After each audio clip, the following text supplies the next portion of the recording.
సమాధానం చెప్పాల్సినటువంటి అవసరం లేదా?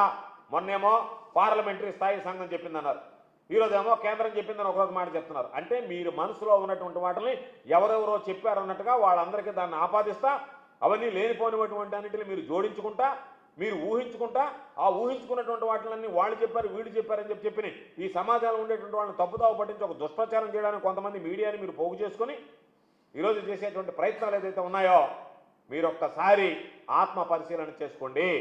ప్రజలు ఈ విషయంలో మిమ్మల్ని తీవ్రంగా వ్యతిరేకిస్తున్నారు, తప్పుపడుతున్నారు.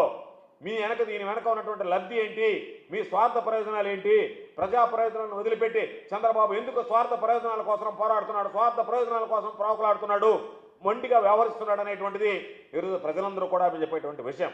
అందుకనే మేము చంద్రబాబు నాయుడుని సూటిగా ఒక మాట అడుగుతున్నాం. చంద్రబాబు నాయుడు రకరకాల మాటలని చెప్తున్నాడు.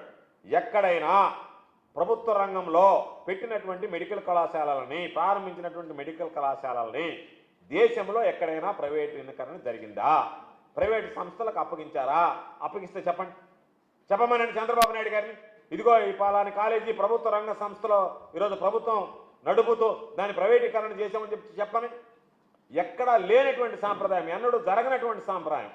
ప్రభుత్వ రంగంలో కాలేజీని ఎక్కడైనా ప్రైవేటు వ్యక్తుల నిర్వహణకి ఇచ్చారా? అదన్నా చూపమనండి. మీరు ఏదన్నా ఉంటే చెప్పండి, ఇదిగో ఇది జరిగిందని చెప్పి చూపించండి. కాబట్టి